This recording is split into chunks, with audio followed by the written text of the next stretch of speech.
Saya hanya memberi masukan atau tambahan. Oh, nggak, kirain mau tanya, enggak, Prof? Apa yang disampaikan oleh Yang mulia. Febri Diansyah ya. Ya, Ini sekarang betul. yang bersangkutan sudah berubah haluan. Kalau dulu waktu jubir di KPK lain, sekarang mau tidak mau memang dia harus lebih mementingkan kepentingan FA, kan begitu. Nah, yang saya perlu mempertanyakan, apa betul tahun 2008 itu FA sudah meninggalkan rumah itu? Itu harus dibarengi dengan bukti saksi. Oke. Supaya dapat memastikan rumah itu kosong. Lalu terlepaslah dulu itu sudah ditinggalkan sekian lama. Sependapat tadi yang dikatakan Bang Yudi, uang yang sedemikian banyaknya di rumah itu, ya hingga berangkas.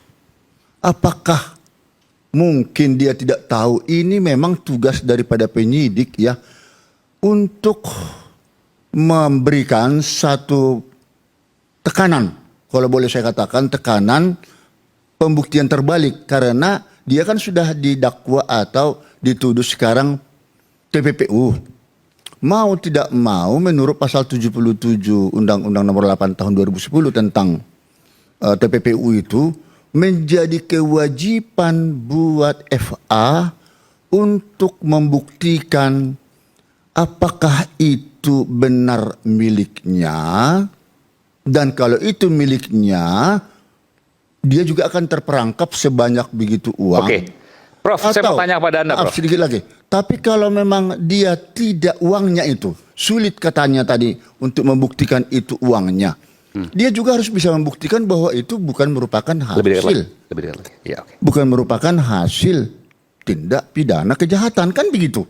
Jadi tidak terlalu sulit sebenarnya untuk mencari tahu itu uang milik siapa. Itu terus mau tanya apa? Oke. Soal berangkas, saya mau detilkan soal itu. Ya. Soal berangkas tidak dimiliki oleh Febri Adriansyah. Uangnya juga 476 miliar tadi. Emasnya juga 74 Siapa yang bisa kilogram. membuktikan itu tidak miliknya? Nanti Tidak dapat penyidik membuktikan. yang harus membuktikan. Saya ingin tanya, apakah mungkin rumahnya milik FA, tapi berangkas dan isinya yang sebegitu banyak bukan milik FA?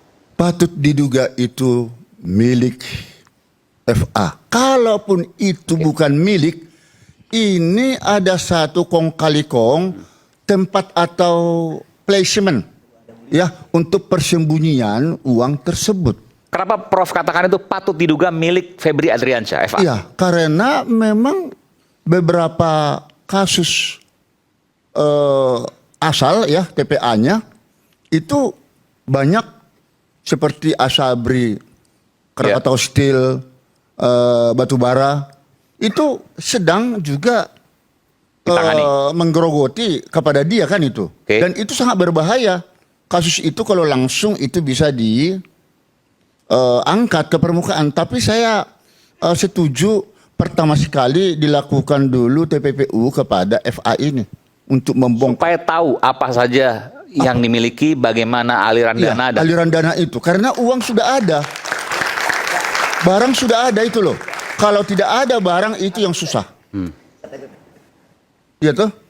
Makanya tidak perlu harus membuktikan pidana asal, predikat crime-nya kan.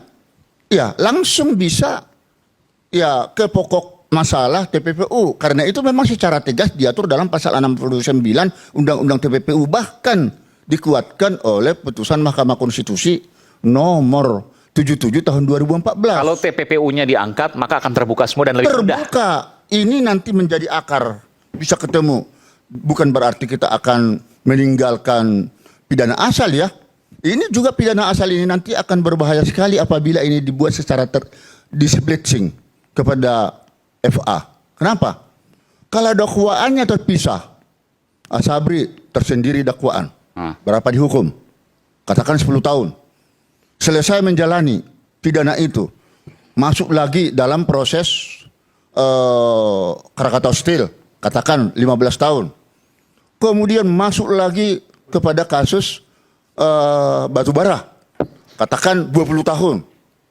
Jadi ketika selesai dia menjalani pidana dari kasus korupsi itu, dia akan masuk lagi dipidana di dalam kasus-kasus lain termasuk TPPU-nya. Ini bahaya. Jadi mau tidak mau FA di sini harus membongkar secara transparan siapa saja sebenarnya yang terlibat di dalam peristiwa ini. Kenapa Jangan Prof hanya dia katakan itu? sendiri.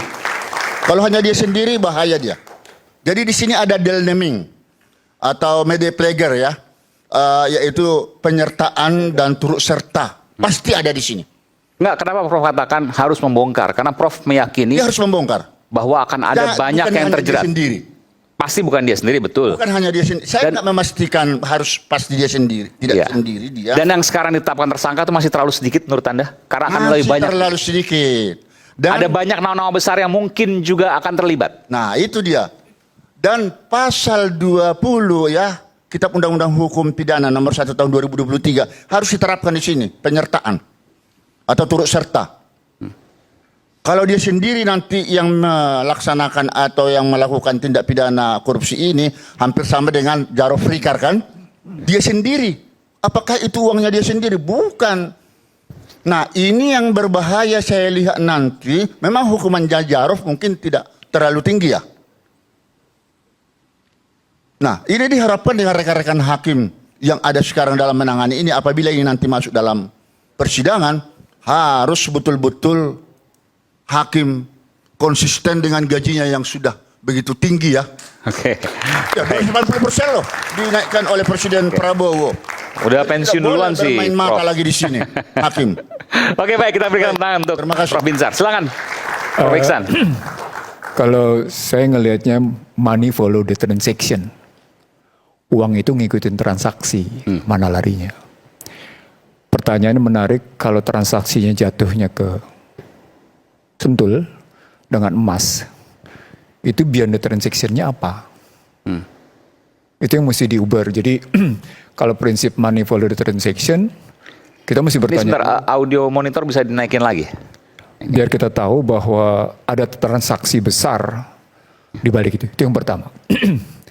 Kalau kita bilang ada transaksi besar, maka kalau dibilang itu tidak diketahui ada brankas dan kemudian juga tidak ada diketahui isinya,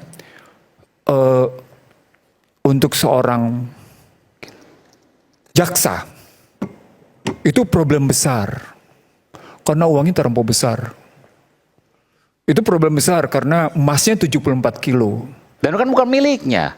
Itu justru menjadi Anda sangat berbahaya di situ ketika Anda menyatakan itu bukan miliknya tapi ada di rumahnya. Kenapa bahayanya, Prof? Bahayanya, Anda telah membiarkan satu rumah kondisi itu menjadi sasaran bagi kalangan banyak bahwa itu ada uang besar di dalamnya. Kan Anda sedang mengundang resiko. Uang yang demikian rupa ada di situ, walaupun di brankas, dan ada emas di situ. Itu kalau kita tahu Sentul, Aiman, pada model klaster-klasternya kayak gitu, memang pengamanannya bagus gitu ya. Tapi pada saat yang sama ketika Anda masukin uang besar, maka Anda sesungguhnya sedang mengundang sesuatu di belakang itu. Nah, maka runtunannya pertama tadi selain money follow the transaction, saya akan ngejar rumah itu sebenarnya statusnya kalau tadi dibilang oleh Febri sebagai bukan tidak lagi ditempati gitu ya. Maka secara sertifikat itu punya siapa? Hak miliknya konkretnya itu punya siapa sesungguhnya? Tadi disebut oleh Yudi, kita mesti juga tanya. Tapi bukan sekedar tanya sama si penjaga. Berangkasnya bukan punya FA, isinya juga bukan punya FA, yang merupakan uang dan juga emas. Nah disitulah muncul kecurigaan-kecurigaan yang tadi sudah disebut oleh Fitro. Bagaimana Anda membiarkan satu duit sebesar itu dengan Dan emas. gini loh, Anda punya rumah di Sentul. Rumah di Sentul itu rumah mewah. Iya. Untuk masukin brankas dengan tinggi seperti itu, Anda ngebongkar loh. Anda ngebongkar loh. Dan tidak sembarang. Itu ngebongkar loh. Nggak masuk akal ini, Man. Sebentar gini. Anda sebut deh, Anda pakai US dollar. Iya. Tapi juga ada rupiah, Anda sebut kayak gitu. Kalau jumlahnya sampai 746 miliar, itu Anda butuh brankas seperti itu 1 meter tingginya gitu. Itu Anda memang harus ngebongkar. Anda harus ngebongkar rumah, ngebobok rumah, nggak bisa sembarangan. Ingat kasus